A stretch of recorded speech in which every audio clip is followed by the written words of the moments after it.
type of movements. So these type of movements are a specialised type of technique. Just like, you know, you learn to punch and do different movements with the hand. So it's not just enough to say, put your hand in that position. You've got to kind of look into it.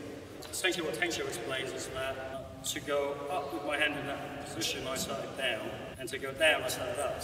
So it's not, that isn't the end position, nor is that. It could be either one. The thumb and the ring finger line is connected as I come up. So that arranges the forearm in a certain orientation. But when I go sideways, my middle finger and thumb are in a line. That slightly changes the position of my elbows stick out, and my other finger, they come in. But when I'm doing that in kata, the front one is typically the up and down one, as we were talking about earlier. The back one is the sideways one, you just got to see it.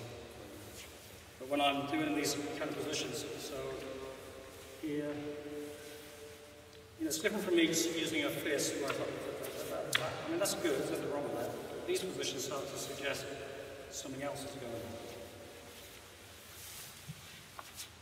Something else is going on. So I can be manipulating the arms, manipulating the head, the arms.